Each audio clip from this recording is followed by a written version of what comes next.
Hey guys, today I will be talking about Swift macros. Macros before June 2023 were built-in and not modifiable.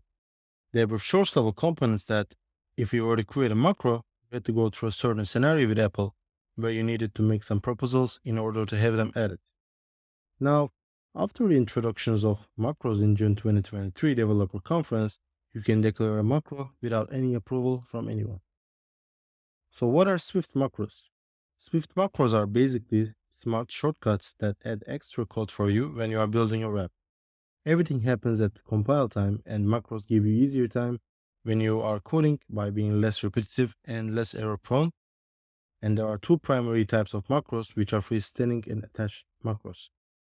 I would like to begin with introductions of them first, then go deeper with talking and giving examples about their inner types. What are freestanding macros? We are actually not very unfamiliar with freestanding macros, as we have seen and used them before. Freestanding macros can produce a value, like in example function does, or they can perform action at compile time, like warning does.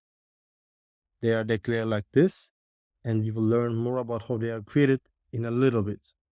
By the way, you might also think of inlineable as somewhat similar.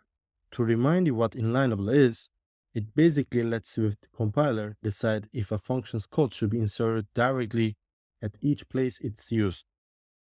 But with freestanding expression macros, this inlining happens every time automatically. As far as attached macros, they only modify the declaration they are attached to. They are the ones that start with the @ sign before declaration, just like in Swift Data's model macro or observable macro from reactive programming practices. So let's get started with setting up our environment. First, open Xcode and then go to File, New, Package. This package will be available for us to use in our projects, but initially we want to work with them separately. Select Swift macro template from Platform section, and then we will present it with this default setup. Alright, now we can continue with going deeper in freestanding macro types. First, we will begin with expression macros, which are used for generating values or performing actions at compile time. We have an example which is going to help us get the square of number we pass as arguments, and here you are looking at the functional declaration of our macro. This is where we define the macro's name and match the source type of the macro. You can actually think it like a function. Maybe it's even a function. I'm not really sure. I didn't really go deep on that, but it's looking like a function. So now we can go to the my macro file and remove the default example we were given. Then you can create another struct called compute square macro, which will conform to expression macro. After we conform to our expression macro, we will need to get the expansion method there, which we will often see in other macro declarations, and they all represent the same ideology, which is representing the expanded state of the macro. So this is basically when you expand the macro, all the content you see there is coming from the implementations of this method. Alright, so we see some parameters like node, context, and a return type of Swift syntax.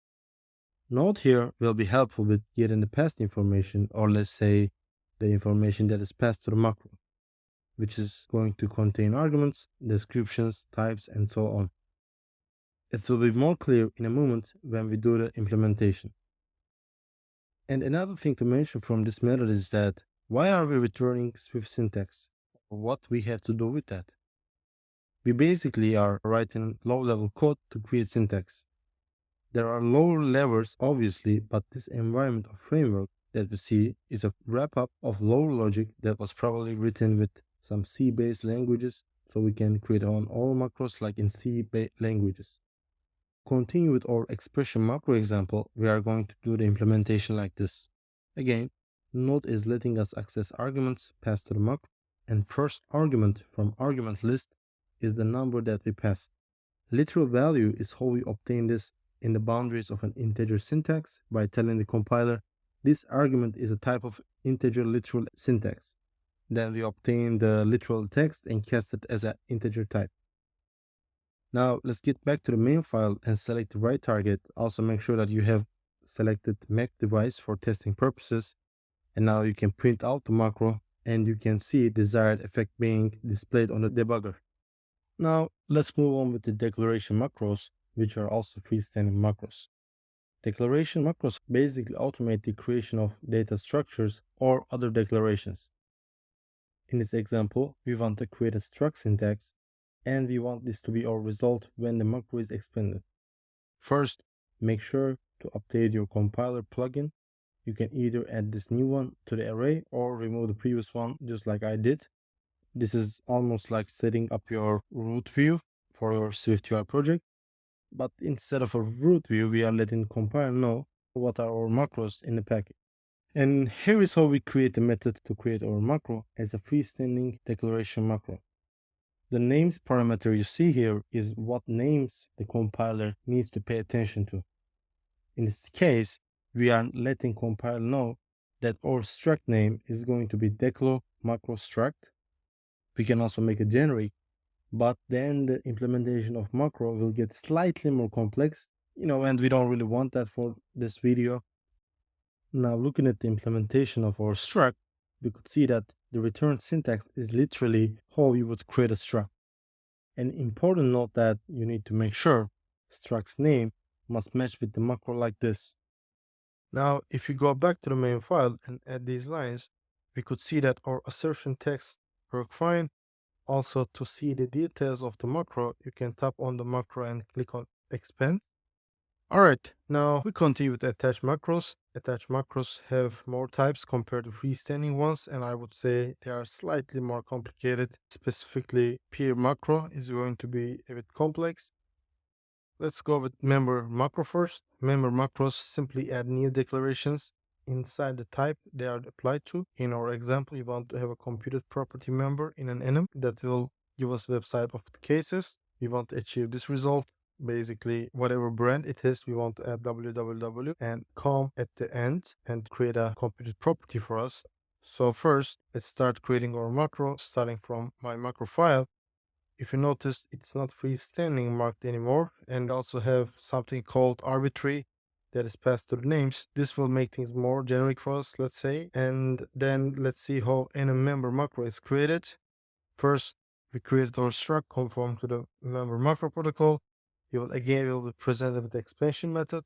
We have some params, which we will be seeing in a moment what to do with. Since we are pretty much used to this, I will just cut short and, get to the implementation. We have members block accessed from declaration, which will allow us to work with all cases. We compact map each item and make them the type of enum case declaration syntax. This will help compiler understand that we are actually working on enum cases. Additionally, you can add a guard statement that will make 100% sure. Afterwards, we are mapping members into being ready to use and create our computed property. Well, the rest of it is not really complicated because, that's just stuff that we are familiar with. Then you can go back to the main file and you will be able to access the website property that you create as a macro. And obviously, if you tap on that, you can expand and see what the computed property is looking like. Moving on with the Accessor Macro.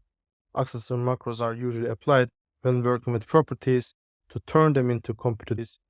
As we can see in the example, on the left we have a struct that contains a dictionary and a computed property. As you could see, the computed property is expanded, or let's say it's looking actually normal. But what we could do is we could create a macro and make it full, and then we can expand it whenever we want. Now let's go to my macro file and create this declaration. The dictionary that you see in the names param is basically to tell compiler to know what our dictionary will be called. We could have made it arbitrary, but what happens is that we need to go through more complex processes. And again, I want to keep this video really direct. If we continue with the storing guy macro struct implementation, this time we are not going to go through argument list or arguments, but bindings and declarations. We declared a var declaration from declaration value and cast it as a variable declaration syntax, which then is going to let us access bindings, obtain the first one, and then get the variable's naming and look for it in our dictionary. Or we can set its dictionary field to the new value in the setter part. As our next attached macro, we are going to be going over member attribute macro. But actually, we are going to be adding on to the example that we did with the Accessor Macro, and we will combine them together. This is a common practice. People usually do member and member attribute and also accessor macro combinations and get the desired results. So what is member attribute macro? Member attribute macro helps with adding attributes to your types or extensions. If we look at our previous example, we had this happening. Imagine now we have another property other than surname prop or even many more. So instead of adding this attribute for each property, we will have this member attribute macro of storing guy attributes. Then when this storing guy attributes macro expands, it will look like this. Storing guy attributes macro will generate properties and accessor macro of storing guy. As a result, we will be able to expand our macro to have another macro that we have created before. So let's look at how we are actually building it. First, go to my macro file and add the line of storing guy attributes. Type should be same as storing guy accessor because we will be working with same struct by extending it to create member attribute macro. Then, without any modification to accessor macro work we did before, just extend the storing guy macro struct and conform to member attribute protocol. So what's happening here? First, we created var declaration that says, hey, make sure the property that we will apply this attribute to is a var declaration. And then by also checking description that it doesn't contain dictionary regex, we make sure that the dictionary we created in the struct is not applying this storing attribute. So you can also see on the return part, we are return attribute syntax with the name of identifier called storing guy. Storing guy is again accessor macro we created to turn normal variables into computed properties. So we are essentially saying, hey, apply storing guy accessor macro to variables wherever we apply this member attribute macro to. Also, as far as with modifier, it's just making sure we are on the next line after we add storing guy accessor macro. That was pretty much it from member attribute macro. We will skip conformance macro because it's really basic. This is only to make sure that your class or your struct conforms to a certain extension that you declared. And we will go over peer macro, but peer macros are more complicated compared to others. There are not a lot of simple examples to give out, and honestly, this is another day's talk to do. So on GitHub, I came across this person called Doug Gregor. I think he is working at Apple as a compiler. So after I give credits to him, I would like to go over this example where to achieve this result you see with check-driven continuation or with checked continuation, depending on Mark's method returning result, we would create a macro like this, and the implementations of that macro would be looking like this. I know it's a lot of things going on, it's looking complex, but the complexity, I believe, comes from concurrent and async operations being overcrowded on low levels. You might be saying, what low levels, man? We are creating, everything on, like we are creating a macro, but there are lower levels than this, which are, Objective-C, C-based languages where developers and engineers at Apple are building this environment and, framework for us. So you can just declare a syntax sometimes in a string and just, return syntax. But don't worry, I promise I will cover this in another video and we will go over some real life scenarios and understandable way of building peer macros that would be also useful for us. Alright, so that was pretty much it, guys, from Swift macros. I will be making a separate article and video for peer macros again. Goodbye.